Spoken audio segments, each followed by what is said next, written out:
수술을 앞둔 사람들한테 그 테라피 독은 어떤 네, 테라피 독은 굉장히 좋은 질문인데요. 일단 모든 개들은 음. 사실상 테라피 독이에요. 그 무슨 말이냐면은 개를 좋아하십니까? 강아지를? 어릴 때 좋아했어요. 개들은요 유일하게 동물 중에서 만약 개를 나중에 키우게 되면 개의 눈을 계속 보고 있고 그러면 개도 자기 주인의 눈을 봐요. 그러면은 MRI를 찍어보고 하게 되면은 옥시토신, 사랑 호르몬이 양쪽에서 다 나옵니다. 그래서 개를 보면 안정감이 느껴지는 거예요. 사랑 호르몬인 옥시토신이 개를 보면 개도 나오고 사람도 나와서 사랑 호르몬이 나오면 기분이 좋아지고 엔돌핀 나오고요. 같이 동반되어 있는 긍정 호르몬이 개를 보면 특히 개를 만지잖아요. 영국 같은 경우 런던이거나 뉴욕, 샌프란시스코에서도 그 테라피 독들이 공항에 있어요. 어떤 역할을 하냐면은 비행기를 타기 전에 불안장애가 있는 거죠. 그럼 두 가지 일반적인 옵션은 불안장애 약을 먹는 거죠. 그 약 대비해서 거기에 있는 테라피 독들이 움직이고 있으면 개를 안고 20분 동안 만져주고 개랑 같이 있으면은 혈압이 내려가는 거고요. 야. 그게 4시간 반인가 더 5시간 간대요. 의학적인 검사를 하니까. 그러니까 이 테라피 독이 해주는 역할은 일단 사람을 굉장히 사랑하는 개고요. 얘네들은 일반적인 어떤 아까 말씀드린 휠체어 옆에서 같이 동반하는 완성되어 있는 최첨단의 서비스 독이 아니더라도 예를 들어서 지금 지병에 걸리셔가지고 수술을 하기 일보 직전에 너무너무 불안해요. 지금 막 미칠 것 같아요. 근데 얘가 오면은 만져주고 얘가 가만히 이렇게 있으면서 그 사람한테 편한 위치와 편한 강도로서 머리를 갖다 주고 만져주게 하고 그러면은 사람이 편해지는 거죠. 네. 암병동, Child Cancer Clinic 같은 그런데 호스피스. 미국 같은 경우는 지금 법원에서도 콜룸 덕들이 증인석에 섰어요. 특히 어린이들이 충격적인 사건을 보고 공포심에 있어가지고 증언을 못하잖아요. 건너편에 자기가 정말 혐오하고 가장 두려워하는 사람이 앉아있을 수 있는 거잖아요. 범죄자가. 이만한 라브라도가 와가지고 옆에 딱 붙어 있는 거예요. 만져주고 있을 때 고기를 갖다면서 힐링 역할을 해주면서 안정감을 주는 거죠. 그러니까 법원에도 개들이 있고요. 호스피스에도 있고 양농원도 가고 그다음에 군부대도 들어가 있고 얘네들이 하는 역할이 이제 일반적으로 우리가 그 특수견 워킹 덕이라고 하면 그 안에 여러 가지 분류가 있습니다. 소방청 이런 데 가거든 레스큐 해줄 수 있는 사건이 있어가지고 물속에 뭐 있으면 사람 찾아내는 레스큐하는 애들도 있고 마약 탐지견도 있고 센트 코로 가는 애들도 있고 여러 가지 종류들이 있는 거예요. 다양한 역할로서 이 개들이 인간들을 위해서 이렇게 도와주고 있는데 맹인한 애견들도 있고요. 그렇죠. 저 같은 경우는 아무튼 그 서비스 덕 눈 외로서 다른 부분들을 하는 데를 아, 그렇군요. 오늘 사실은 굉장히 제가 이 시야를 넓혔네요. 저는 뭐 서비스톡 하면 맹인 안내견 정도밖에 몰랐는데 아까 얘기한 대로 테라피스트, 그다음에 코트룸에서 이제 증언자의 어떤 마음을 가라앉히는 것부터 뭐 모든 영역에 다 있다고 봐야 되는 거네. 그러니까 서비스톡이 있고요. 서비스톡에서 이제 탈락을 해지만 훌륭한 역할을 하는 애들은 두 번째 단계가 퍼실리티 덕이라고요. 계약이 맺어진 거예요. 그래서 정신병동이거나 암병동이거나 어딜 가가지고 출퇴근하는 개들인 거예요. 퍼실리티에서의 역할이 있는 거예요. 얘네들도 명찰까지 다 있는 거예요. 직원이에요.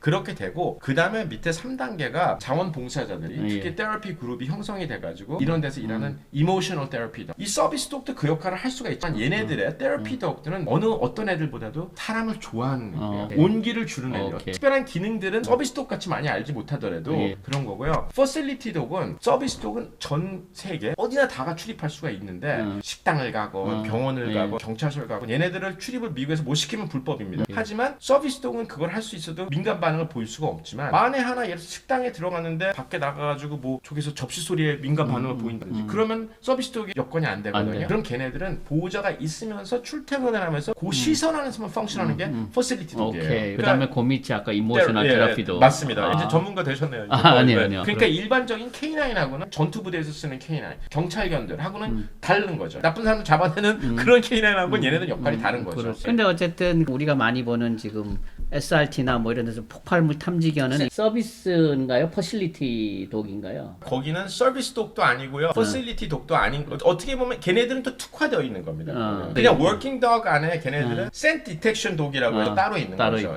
왜냐면 걔네들은 장애인들도 특정한 장애에 의해서 커맨드, 명령어가 개발이 되는 거죠. 기본 커맨드가 있지만 휠체어에 있는 사람하고 휠체어가 있지 않고 PTSD가 있는 사람들하고 다를 거잖아요. 하지만 기본적인 커맨드, 명령어하고 하는 펑션 동일하지만 역할이 다를 수가 있다는 거예요. 어떤 개들은 특정한 인물하고 매칭이 되기 전에 뭘 갖고 오는 걸 더 많이 할 수 있는 거고 어떤 애는 더 안정감을 줄 수가 있는 거고 오늘 말씀드린 게 재미있는 것은 미국에서는 특히 저희 학교 같은 경우는 통계 분석 모델에 의해 MBTI에 의해 가지고 개하고 사람하고 매칭이 되는 거죠. 즉 예를 들어서 지금 서비스 독을 평균적으로 받으려고 그러잖아요. 5년에서 6년을 기다려야 되는 거죠. 그러면 그 전까지 뭐를 하고 있냐? 5, 6년 후에 내가 개를 받았을 때 제대로 개를 핸들링할 수 있는 훈련서부터 봉사와 여러 가지 이해 공부 공부를 5년 동안 해가지고 때가 돼가지고 매칭이 될 때 개를 부여받는 거거든요. 근데 예를 들어서 순서가 제 순서예요. 5년을 기다려서 제가 개를 받을 라인업에 돼 있는데 지금 특정 강아지가 완성이 됐어요. 서비스 훈련을 탁 통과시키고 얘는 저랑 매칭이 될 것 같은데 성격이 걔랑 저랑 안 맞아. 제가 MBTI적인 차원에서 너무 활동적이에요. 그럼 활동적인 개가 필요해요. 하지만 그 에고라고 그럴까? 개의 성향이 저보다 더 활동적이거나 제가 내성적인데 더 내성적이면은 개를 컨트롤 못한다는 거죠. 예. 주인과 핸들러는 같이 가되 핸들러가 먼저 위에 있어야 돼요. 그래서 MBTI를 통해 가지고 소셔빌리티 테스트라는 게 수십 개에 대한 어떤 통계 분석 모델을 의해 가지고 매칭이 나중에 됩니다.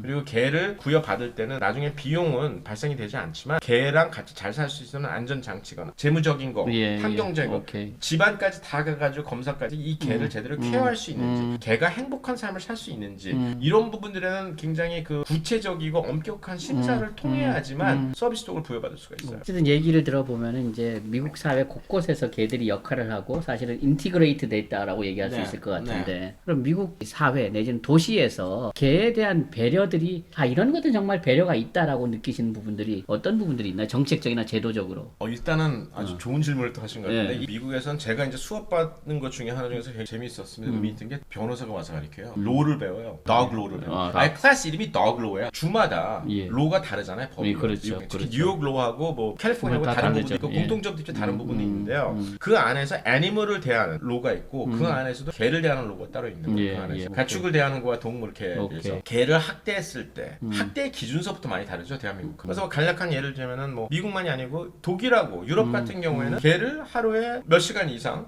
방치해두고 운동을 안 시켰다. 그럼 전화하면 경찰이 오는 거죠. 개를 입양하는 데가 사람 아기 입양하는 거랑 동일한 프로세스라고 보면 되는 거죠. 운동을 안 시키는 거는 때로 들어가는 거거든요. 등 여러 가지 그게 이제 있고 미국 같은 경우는 개는요 뭐 하나의 패밀리 멤버인 거예요. 제 생각에는 뭐 한국도 인들이 이제 굉장히 많아지고 여러 가지 사회에 일어나는 일상들과 이 혼족과 여러 가지도 있고 동물에 대한 이해와 뭐 이러다 보니까 하나의 그 반려견 문화도 굉장히 많이 활성화되어 있고 하지만 제 생각에는 유럽이거나 미국 같은 경우는 몇천 년 동안 몇백 년 동안 개와 함께가 있었고 그 다음에 특히 이 사회 구조 차원에서도 장애인들에 대한 시선이거나 그런 어떤 사회 정책 부분들이 한국하고 많이 다르죠. 선진국 부분에 있어서 저희가 디지털이거나 뭐 기술 혁신이거나 이런 부분을 많이 압도적으로 올라가 OECD 국가로서의 그 표명이 돼 있지만 근본적인 그 어떤 소셜 인프라 부분에 있어요. 문화적인 차원이거나 밸류 부분이거나 그런 부분들은 따라가는 아직 좀 해야 될 부분이 많다고 저는 사료가 됩니다. 예. 어쨌든 가장 본질적인 거는 이제 도그로에서 시작한다. 그래서 개에 대한 어떤 개에 대한 어떤 기본적인 기준이 명확하다라는 어느 정도냐면 근데 그게요 개를만 보호하는 게 아니에요. 중요한 거는 그 사람 보호하는 부분도 들어가 있는 거죠. 굉장히 페어하게 하는 거죠. 그리고 개라는 걸 가축으로 보는 게 아니고 하나의 존재로 보는 거죠. 영혼이 있는 비잉인 거죠. 네. 그러고 예를 들어서 미국 같은 경우는 개가 사람을 물었어요. 손님이 왔는데 지금 키우시는 개가 그 손님을 물었어요. 병원에 가셨어요.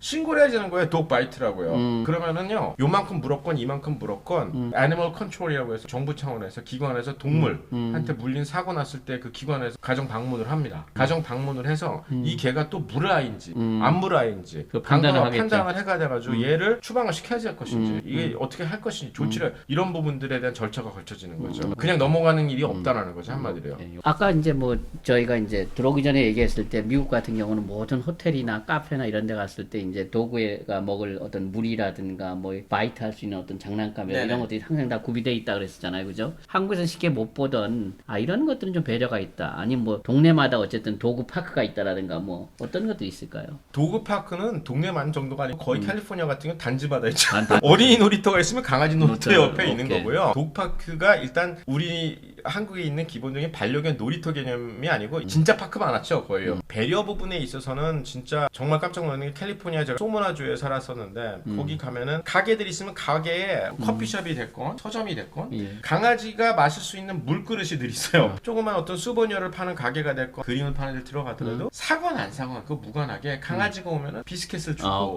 그리고 그냥 주는 게 아니야 물어봐야죠. 얘가 비스켓 줘도 괜찮냐 하고 이뻐해주고 그리고 어디 뭐 이제 월마트가 대형 마트를 가면 슈퍼로 가면 원래는 이제 서비스동만 또 들어갈 수 있는 데가 있고 그 모든 개가 들어갈 수가 있는 데가 있습니다. 서비스동은 무조건 다 들어가는 거고요. 근데 대부분의 많은 경우는 들어갈 수가 있어요. 근데 들어가면 사람들이 이제 강아지는 배려가 엄청나게 많은 거죠. 그런데 그리고 재미있는 거 스타벅스를 가시면은 퍼프치노라고 PUPPA를 시작하는 거예요. 퍼프치노라고 그래가지고 소위 말해서 그 크림이에요. 그럼 무료예요, 무제한. 그럼 이제 보통 스타벅스를 가게 되면 미국인들 많은 경우 저는 라떼를 마시거든요. 우리 개는 퍼프치노. 그러니까 같이 가가지고 같이 마시는 거고요. 이 동물들 저는 가장 좋았던 게 마지막으로 이렇게 나가가지고 밤에 하늘을 보시면서 별들이 많구나, 별이 예쁘구나 라고 생각한 적이 언제가 되십니까? 분명히 그 위에 별들이 나와 있고 달빛이 있는데 그걸 사는 세상이 그러다 보니까 안 보이는 거죠. 그렇죠. 보여도 그런 마음이 안 오는데 그렇지. 정말 이 동물하고 저는 가장 힐링되는 게 개들하고 훈련들 하지만 산책을 하면서 개들은 세상을 코로 봅니다. 우리가 현대백화점 1층에 개가 있고 10층에 있으면 개가 어디인지 알죠. 냄새로 가는 거죠. 근데 그러면서 이 개들하고 산책을 하면서 자연과 하나 융화가 되면서 개들이 순수하게 세상을 보고 잔디를 맡으면서 하면서 저도 같이 가면서 어렸을 때 느꼈던 그런 감정들 세상을 아직도 아름답게 볼 수 있는 눈 그런 걸 이 나이에 다시 보면서 단순히 어떤 관광객으로 공기 좋다가 아니고 제 인생을 되새기면서 인류에 대해서도 생각하고 인생에 대해서 생각하고 가장 가치 있는 것이 과연 보면서도 지나갔던 것들 자그마한 것들이 어쩌면 어떻게 보면 가장 오디너리한 것들이라는 걸 제가 깨달았죠. 그래서 가장 개를 통해서 많은 걸 배웠고 개들은요 과거에를 생각을 못해요. 좋은 추억과 이런 거가 있을 거라는 걸 알지만 인간같이 뇌가 그때 그 순간 이런 일이 있었구나까지 생각은 안 하지만 그 주인을 보면은 사랑이랑 연결되거든요. 그리고 미래에 어떤 일이 생길 거라는 걸 인간같이 고민을 하지 않아요. 개들 현실에서 산다고요. 그러니까 늘 행복한 거예요. 과거에 연연하지 않고요. 미래에 대해서 소위 말해서 무서워 두려워하지 않고 현실을 조그만 것도 후와 사랑과 통해 가지고 현실을 감사하게 생각해서 즐기는 게 개거든요. 늘 해피해요. 그런 마인드셋을 갖다 보니까 저 또한 과거에도 왕년엔 내가 이런 생각 안 하고 내일 어떻게 될지도 모르잖아요. 그거에 걱정하면서 살면은 신경장애, 불안장애밖에 안 그렇죠, 오고 그렇죠. 안 걸려 죽을 수도 있고 차 사고로 죽을 수도 있고 길거리 걸어가다 죽을 수도 있고 100년, 20년 더 살 수 있는 건 아무도 모르는 거잖아요. 그러니까 현실에 충실하고 지금 이 순간을 즐겁게 생각하고 지금은 대표님하고 이 순간이 전 되게 즐겁거든요. 그렇게 생각하고 그냥 하루하루 즐겁게 일상 속에서 행복을 찾는 것이 하나의 인생이 여정이라는 거지 하나의 목표가 아니라는 거 제가 개들을 통해서 깨달았습니다. 그래서 저는 개들과의 인생이 너무 행복하고 즐겁습니다. 지금 보면은 핵심이 그런 거죠. 어쨌든 개들은 현재를 산다. 네. 그래서 이런 개들과의 어떤 교감을 통해서 본인도 현재에 만족하고 즐길 줄 알게 되고 내가 이 큰 자연의 하나의 어떤 파트너라고 하면서 이제 개가 나를 행복하게 바꿨다라는 얘기를 하시는 거죠. 그죠? 그래서 사실은 보면은 우리가 지금 말씀하신 대로 매력 도시는 사는 사람들이 행복한 도시고 사는 사람들이 행복하기 위해서는 사는 사람들을 행복하게 해줄 수 있는 우리 도구들, 개들도 행복해야 될 것 같고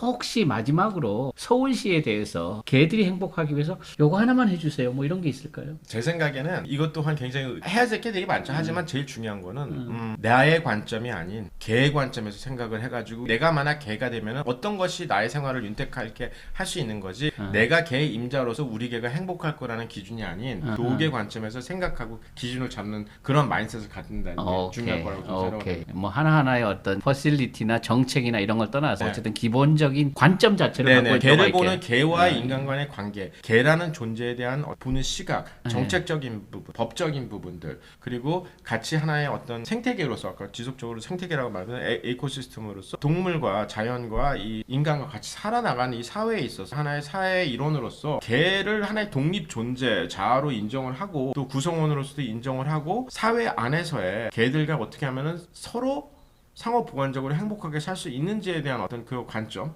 인간의 관점만이 아니고 개의 관점도 중요하지만 그게 인간이 만든 세상에서 하는 개다 보니까 하는 행동이건 뭐 영향이건 뭐가 됐던 그 부분에 있어서 좀 이런 밸런스가 맞는 그런 시야를 배양하는 거가 저는 중요하다고 사료됩니다. 제일 중요한 관점에 대한 얘기를 해주셨습니다. 우리 어쨌든 고 대표님이 아마 이제 이번 달 말로 미국을 가실 것 같아요. 학교를 이제 본인이 수석 졸업하시고 그래서 학교에 이제 대외협력 부총장으로 일하게 돼서 아마 거기서 이제 있을 것 같아서 오랫동안 못 뵐 수도 있을 것 같고 혹시 보면은 이제는 저기 화상 통화로 해야 될 것 같습니다. 어쨌든 바쁜 와중에 나와주신 우리 고 대표님 다시 한번 감사드리고요. 어쨌든 개들이 행복한 매력 도시 같이 만들도록 노력해 보겠습니다. 예, 감사합니다.